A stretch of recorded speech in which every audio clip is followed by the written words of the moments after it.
Assalamualaikum warahmatullahi wabarakatuh. Perkenalkan, nama saya Susi Ardianti Sabana Putri, NIM 210 301 248. Assalamualaikum warahmatullahi wabarakatuh. Perkenalkan, nama saya Muhammad Firhan dari kelas F Pagi Prodi Manajemen Fakultas Ekonomi dan Bisnis dengan nomor NIM 210301247. Assalamualaikum warahmatullahi wabarakatuh. Perkenalkan, nama saya Muhammad Fadlan Najma Syudin. NIM saya 210301240.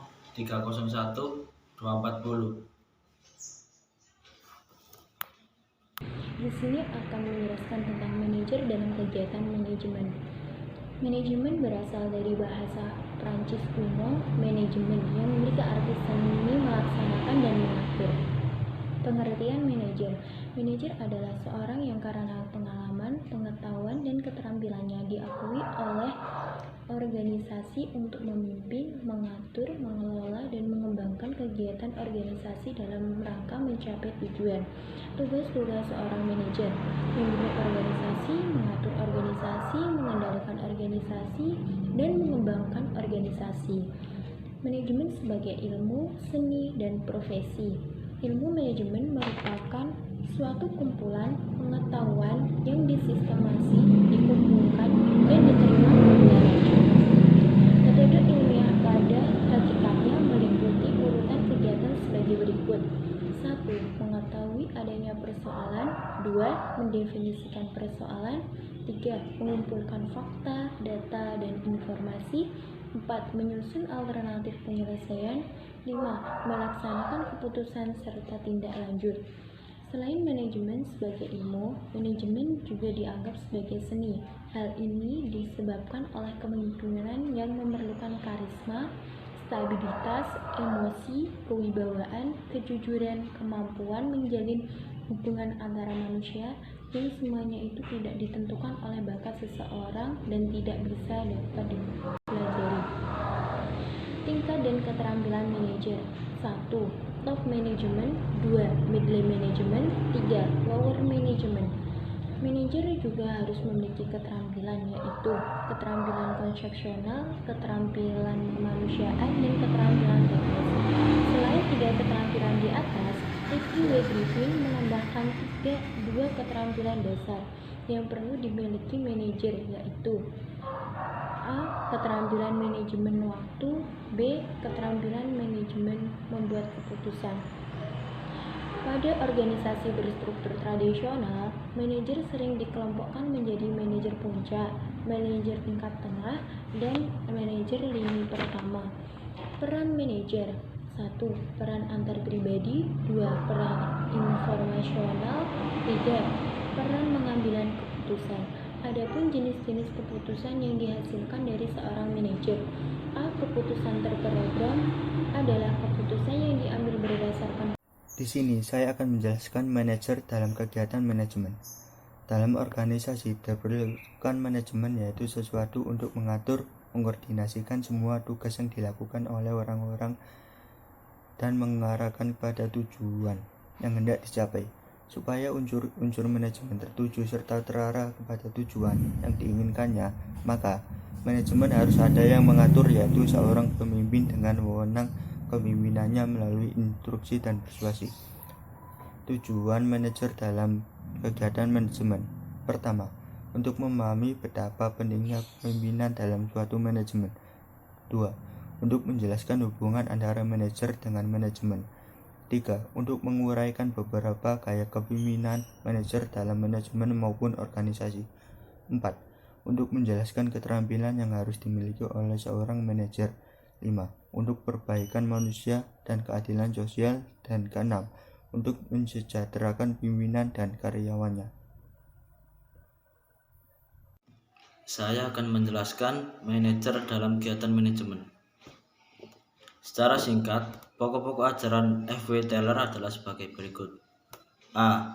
Tim studi atau penilaian waktu adalah penyelidikannya tentang penggunaan waktu kerja dengan mempergunakan stopwatch, micro motion kamera, dan alat ukur lainnya. B. Differential piece rate system atau sistem rata-rata perpotong diferensial adalah sistem upah. Demikian dimaksud untuk mendorong daya produktivitas yang lebih tinggi. C. The art of cutting metals atau seni memotong logam adalah penelitian ini dilakukan oleh F.W. Taylor terhadap semua faktor yang berhubungan dengan pemotongan logam atau baja. D. Functional foremanship atau sistem mador fungsional adalah inti ajarannya ini ditujukan untuk mengawasi pelaksanaan kerja karyawannya. F.W. Taylor berpendapat bahwa efisien akan dapat tercapai jika tugas mador atau foreman dibagi sebagai berikut. 1. Planning level. A. Order of work and routing. B. Instruction. C. Time and cost. 2. Performance level. A. Gang post. B. Speed post. C. Reaper post. D. Inspektor. E. Disciplinarian. Syarat kepemimpinan. Konsepsi kepemimpinan itu harus dikaitkan dengan 3 hal, yaitu yang pertama kekuasaan, yang kedua kewibawaan, ketiga kemampuan, dan keempat gaya kepemimpinan.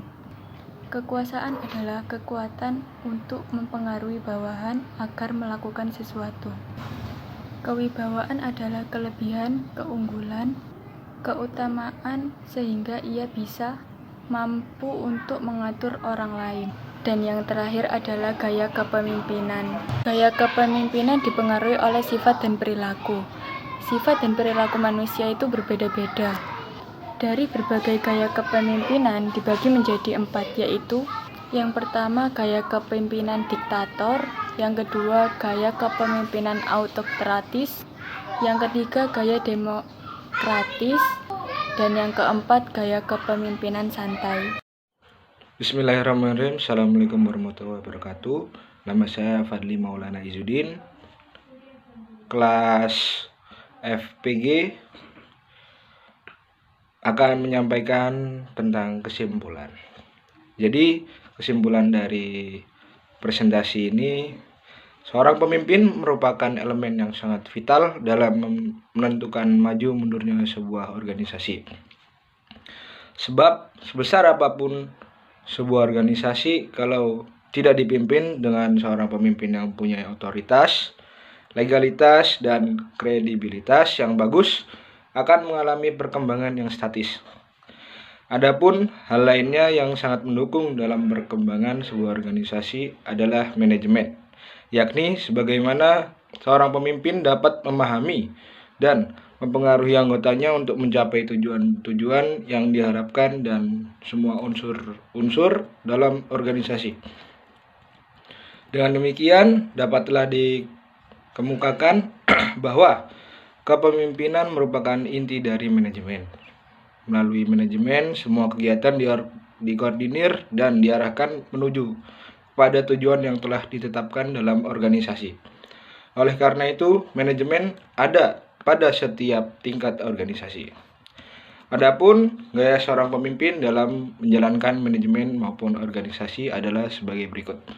1. Gaya pemimpinan diktator, dan yang kedua gaya kepemimpinan autokratis, yang ketiga gaya kepemimpinan demokratis, dan keempat gaya kepemimpinan santai.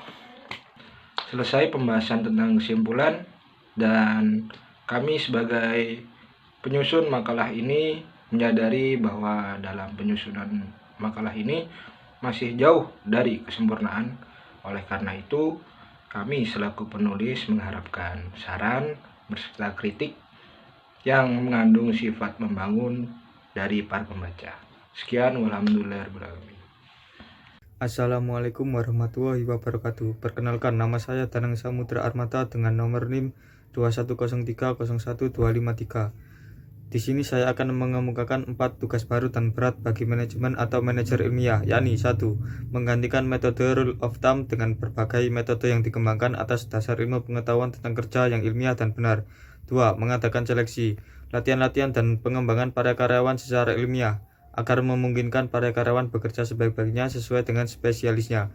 3. Adanya pembagian kerja dan tanggung jawab yang seimbang antara semua karyawan dan manajer. 4. Kerjasama yang baik antar manajemen dan tenaga kerja atau karyawan. Harrington Emerson mengemukakan 12 prinsip-prinsip efisiensi yang secara ringkas adalah sebagai berikut. Tujuan-tujuan dirumuskan dengan jelas. Dibagi menjadi 3, yaitu adanya staf yang cakap, disiplin, balas jasa yang adil.